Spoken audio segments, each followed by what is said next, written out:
बरोबर सोना रेड्याचे मालक रुपेश दा आहे आणि जवळजवळ या रेड्याचं वजन 1 टनापेक्षा जास्त आहे आणि सर्व त्यांनी माहिती सुद्धा लावलेली आहे. जरा मुरा क्रॉस जातीचा रेडा आहे. तर रुपेश दाकडून सर्व माहिती घेऊया. आणखी बघितलं तर 2024 आणि 2025 कृषी प्रदर्शन त्यावर पण तुम्ही आला होतात का? त्यावेळी सुद्धा मी दादांना बघितली होती, पण सर्व माहिती घेत आलेली नव्हती. तर आज त्याच्याकडनं सर्व आपण ह्या रेड्याबद्दल माहिती घेणार आहोत. सोना जो रेडा आहे त्यांचे मालक रुपेश इथे आहे, तर त्यांच्याकडनं सर्व माहिती घेऊया. मला थोडी माहिती द्या, कारण की आज बघितलं तर पूर्ण महाराष्ट्रामध्ये सोना रेडा हा प्रसिद्ध आहे. 2024 आणि 2025ला जेव्हा कृषी प्रदर्शन होतं चिपळूणमध्ये तुम्ही आला होतात. हा सोना रेडा आहे, तो आमच्या घरच्या म्हशीची पैदास आहे. मुळात कोकणामध्ये हा सर्वप्रथम एकच रेडा आहे की एवढ्या कमी वयामध्ये एवढा मोठा रेडा आपल्याला पैदाशीसाठी उपलब्ध आहे. आतापर्यंत त्यांनी 2024 आणि 25मध्ये विजेता म्हणून तो वाशिष्ठीचा घोषित झालेला आहे. यावर्षीसुद्धा त्या स्पर्धेमध्ये त्यांनी सहभाग घेतलेला आहे. आणि जवळजवळ मी बघतो फक्त 6 वर्ष 11 महिने वय आहे आणि जवळजवळ 1 टनापेक्षा जास्त वजन आहे. त्याचं तर खाणं वगैरे रोजची दिनचर्या कशी असते? एकदम तो साधा खुराकवरतीच त्याची गुजराण होते. साधा गवत पेंडा आणि महिन्यातून आपण त्याला प्रदर्शन आहे म्हणून थोडीशी पेंट वगैरे त्याला लावलेली आहे. झुंज वगैरे खेळतो का? हो, आता म्हटलं तर झुंज खूप लोकांच्या आवडीचा आहे, पण हा झुंज खेळतो का? हा, झुंज स्थानिक लेवलला खेळतो. सध्या मैदानात त्याला नेणं आता आम्हाला गरजेचं वाटतंय. त्याला हा, सगळ्यांची अपेक्षा की सोना मैदानात यावा. आपण जर बघितलं तर झुंजीचा रेडा असतो, त्याला अंडी वगैरे दिली जातात, वेगवेगळ्या प्रकारचा खुराक दिला जातो. तसं तुम्ही काय खुराक वगैरे स्पेशल देता? त्याला प्रॉपर व्हेजिटेरियन ठेवलाय.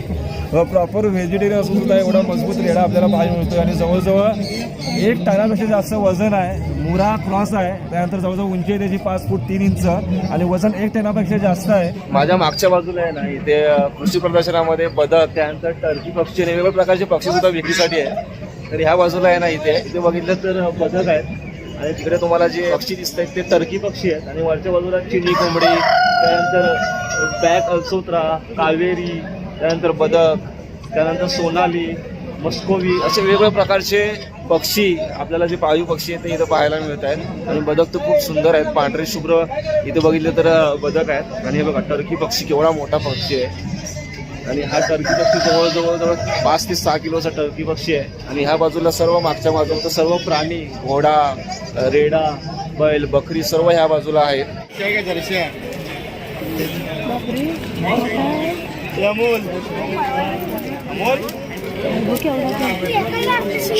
तू बाजूला हो. सुंदर असं आपण इथे बघितलं तर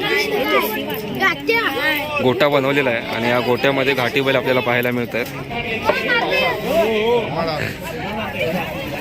बैल मारायला येतोय त्यामुळे सहज पुढे जाणं पण जरा विचार करायला पाहिजे. म्हणजे तयारी तुम्हाला अंदाजे गेली सर्व बघितल्यानंतर जवळजवळ महिनाभर अगोदरपासून ही तयारी चालू होती, त्यामुळे आपल्याला एवढं रोपं आपल्याला वाढलेली दिसत आहेत. आपण पलीकडे जाणार आहोत. या ठिकाणी आपण बघितलं तर आता पुढे पशुधन आहे, वेगवेगळ्या प्रकारचे पशु असतील ते आपल्याला इथं पाहायला मिळतात. शेतकऱ्यांसाठी एक छोटंसं इथं त्यांनी सुंदर असं जे मॉडेल दाखवलं आहे. त्या ठिकाणी आपण बघितलं तर कोंबडी आहेत. कोंबडी आहेत ते उंचावरती अशी ते त्यांना राहण्यासाठी पिंजरा बनवला आहे आणि खालच्या बाजूला जो टप ठेवला आहे त्या ठिकाणी मासे आहेत. म्हणजे तर ते जे त्यांची जी विष्ठा आहे ती विष्ठा खाली पडते आणि ती मासे खातात. तर अशा प्रकारचं एक छोटं मॉडेल दाखवलं आहे जे कोकणामध्ये शेतकरी करू शकतो. या शेगडीला आपण एखादा बल्ब सुद्धा लावू शकतो. पार्टी वगैरे करायची असेल कुठंही आपण पोर्टेबल शेगडी आहे किंवा आपल्याला तिथे प्रकाशाची गरज असेल तर हा लॅम्प आहे, तो लॅम्पसुद्धा आपण डायरेक्ट इथे कनेक्ट करून आपण लॅम्पसुद्धा इथे लावू शकतो. लॅम्प आहे तो इथं लावला 1.5 तास ते 2 तास बॅकअप येतो. 1.5 तासापर्यंत बॅकअप आहे. तुम्ही इव्हन पार्टीला कुठे जरी गेला तर लाईट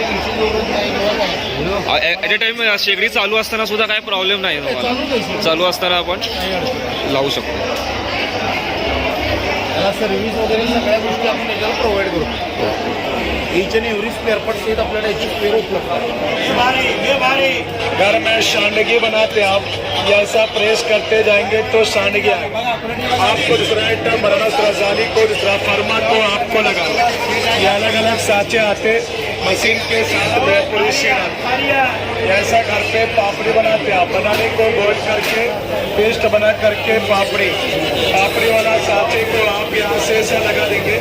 टेस्ट को आप यहाँ से ऐसा भर देंगे और यहाँ से प्रेस कर ये ऐसा दबाएंगे, पापड़ी आएगा, चक्का फिराएंगे, डिजाइन गाठिया आएगा, इस टाइप से बन के रेडी आएगा।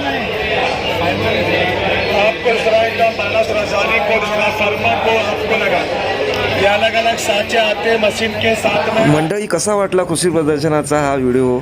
तुम्ही स्वतः ह्या ठिकाणी भेट द्या. वेगवेगळे प्राणी पक्षी आपल्याला इथे पाहायला मिळतात. शेतीविषयक नवीन नवीन तंत्रज्ञानसुद्धा पाहायला मिळतं आहे. त्याचबरोबर पहिल्या दिवशी बकासूर आला होता, आता दुसऱ्या दिवशी आज लखन आलेला आहे. ते अजून 9 जानेवारीपर्यंत हे कृषी प्रदर्शन आहे. तर वेगवेगळे बैल येणार आहेत, सर्जा येणार आहे, त्यानंतर मथुर येणार आहे. तर हे सर्व प्राणी आपल्याला पाहायला मिळत आहेत. सेलिब्रिटी बैल इथे आपल्याला पाहायला मिळत आहेत. त्याबरोबर वेगवेगळ्या प्रकारचे पक्षी, बदकसुद्धा विकण्यासाठी इथे आहेत. त्यानंतर वेगवेगळे घोडे असतील, त्यानंतर बुटकी म्हैस असेल, त्यानंतर एक कोटीचा रेडा, त्यानंतर खाद्य संस्कृतीसुद्धा इथं अनुभवायला भेटते आपल्याला.